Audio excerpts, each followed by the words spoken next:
y el celular. ¿Cómo cambió la fe del pueblo salvadoreño? Antes de comenzar, únete a nuestra comunidad de viajes sensoriales.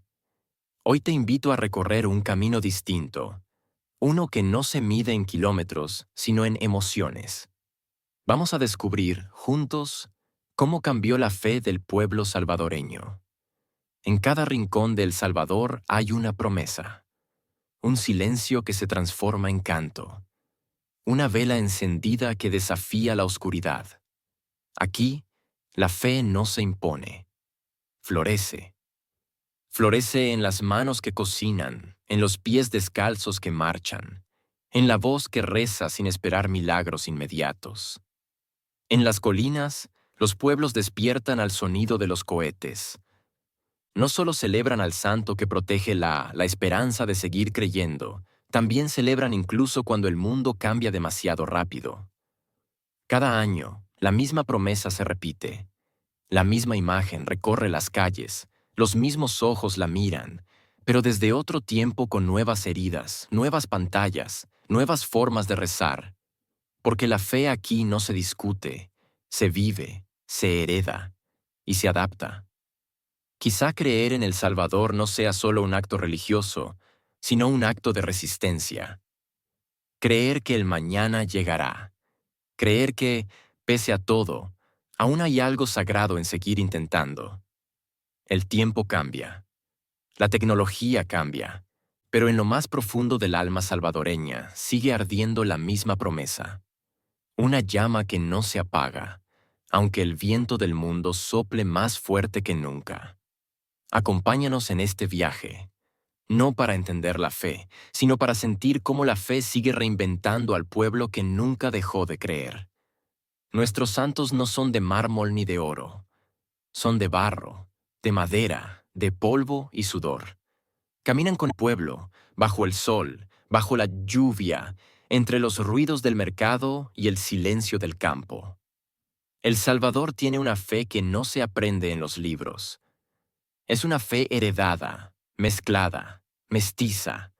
Una fe que nació entre el maíz y el incienso, entre el trueno del volcán y el canto de los grillos.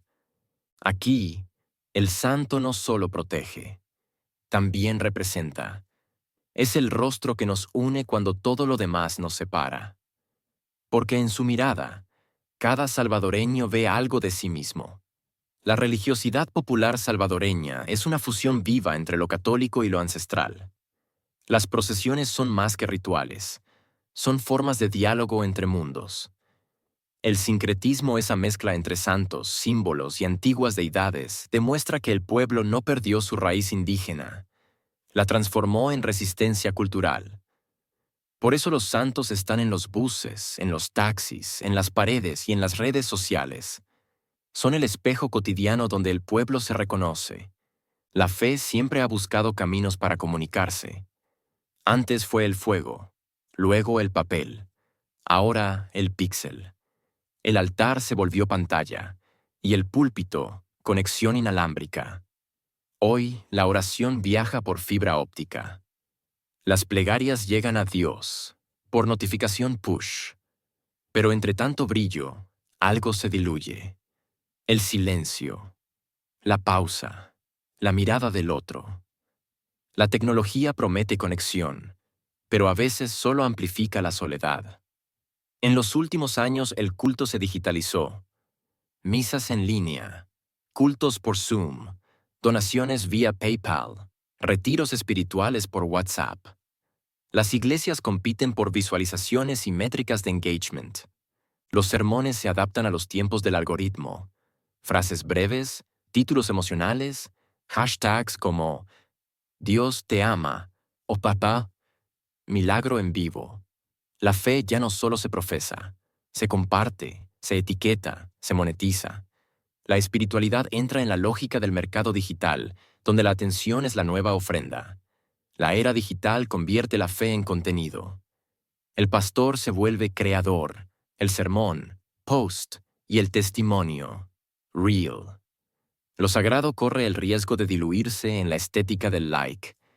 La generación Z salvadoreña no abandona la fe. La redefine. Muchos mezclan oración, meditación, astrología, música electrónica y activismo social. Las redes permiten crear comunidades sin jerarquías, donde cada uno construye su propia teología. Ya no se trata de creer en una institución, sino en una conexión. La fe contemporánea no pide obediencia, sino experiencia. El credo se vuelve playlist, el templo, perfil. El contacto físico, la mirada, el abrazo, el silencio compartido se reemplaza por emoticones y corazones digitales. La misa en línea salva distancias, pero debilita el sentido de comunidad encarnada. Lo espiritual se vuelve streaming, pero sin cuerpo. La fe virtualiza lo sagrado, pero la divinidad, por definición, exige presencia. La comunión sin cuerpo se vuelve transmisión sin alma. Hoy la fe cabe en la pantalla de un teléfono. Pero, ¿cabe también el alma? En los pueblos, las procesiones aún caminan, pero al mismo tiempo son filmadas, lluvia, la cosecha o la salud, por drones. El mismo evento vive dos realidades, la del milagro y la del registro. Las promesas ahora se graban, los milagros se comparten. La cámara se vuelve testigo, pero también juez. Lo sagrado necesita ser visto para existir. En la era digital, el milagro no ocurre si no se publica. La fe salvadoreña sigue viva, pero ahora respira en la nube. En cada conexión hay un intento de trascender, un grito antiguo viajando por cables modernos. Tal vez lo divino no está en el cielo ni en el templo, sino en ese instante donde una señal inestable logra conectar un corazón con otro. Cuando la vida se vuelve incierta, el mercado de la fe se vuelve infinito. En los templos y en los parques, en el yoga y en los altares, en el canto colectivo y en el silencio individual, el alma salvadoreña busca nuevas formas de hablar con lo divino. Ya no hay una sola puerta hacia el cielo. Ahora son miles. Algunas cobran entrada, otras se abren con solo respirar. En el Salvador urbano, las iglesias tradicionales conviven con una explosión de movimientos. Neopentecostales, carismáticos, esotéricos, holísticos, eclécticos.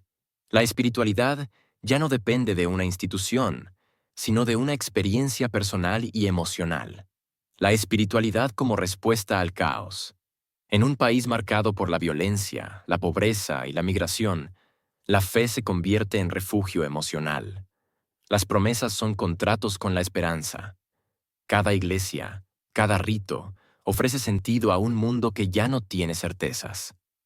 El mercado de la fe. Templos que funcionan como empresas. Milagros que se venden con factura. Dios te prosperará se vuelve eslogan de campaña. La fe se convierte en producto y el creyente en cliente. Y, mientras tanto, el Estado adopta su propio dogma. En 2021, la Asamblea Legislativa incorporó a la Ley de Símbolos Patrios la frase «Puesta nuestra fe en Dios» como lema oficial de sus edificios públicos. Una declaración que suena piadosa, pero que resuena irónicamente en un recinto donde la fe se confunde con la impunidad. Así, lo sagrado se institucionaliza. El nombre de Dios se imprime sobre el mármol de la corrupción. La oración se convierte en escudo del poder. Y el poder, en parodia del Evangelio. ¿Dónde termina la devoción y dónde empieza el negocio?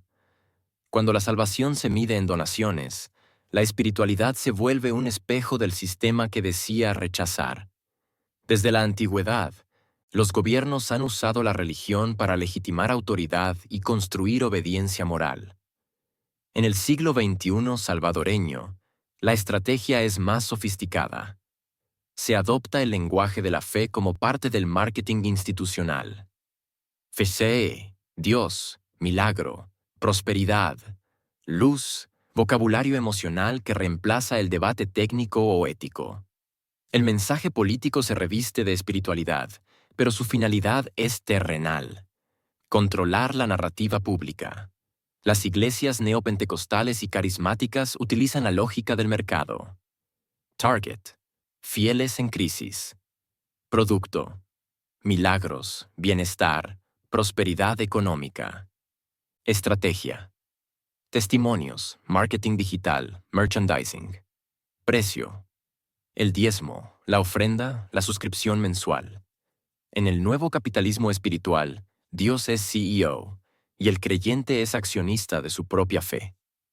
La contradicción es evidente. Un Estado que proclama fe en Dios, pero donde los fondos públicos se evaporan en nombres falsos y contratos dudosos. El uso del lema "puesta nuestra fe en Dios" en edificios oficiales no purifica el poder. Lo blanquea simbólicamente.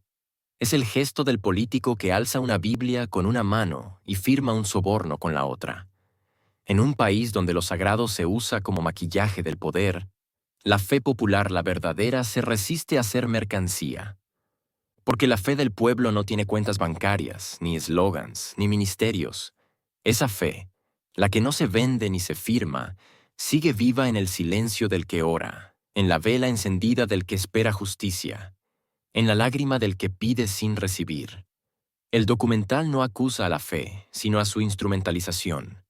No cuestiona la creencia sincera del pueblo, sino el modo en que el poder político, económico o religioso la convierte en herramienta de control, discurso o negocio.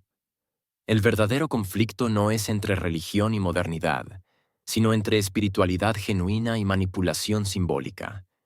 Entre quienes oran por esperanza y quienes utilizan esa esperanza como moneda de cambio. Porque cuando el Estado cita a Dios mientras roba al pueblo, no está proclamando fe, está cometiendo sacrilegio. ¿Crees que en nuestro tiempo la fe sigue siendo un camino hacia la verdad? ¿O se ha convertido en un espejo del poder que la invoca? Deja tu reflexión. Este espacio está abierto para escuchar, debatir y creer de verdad en el diálogo.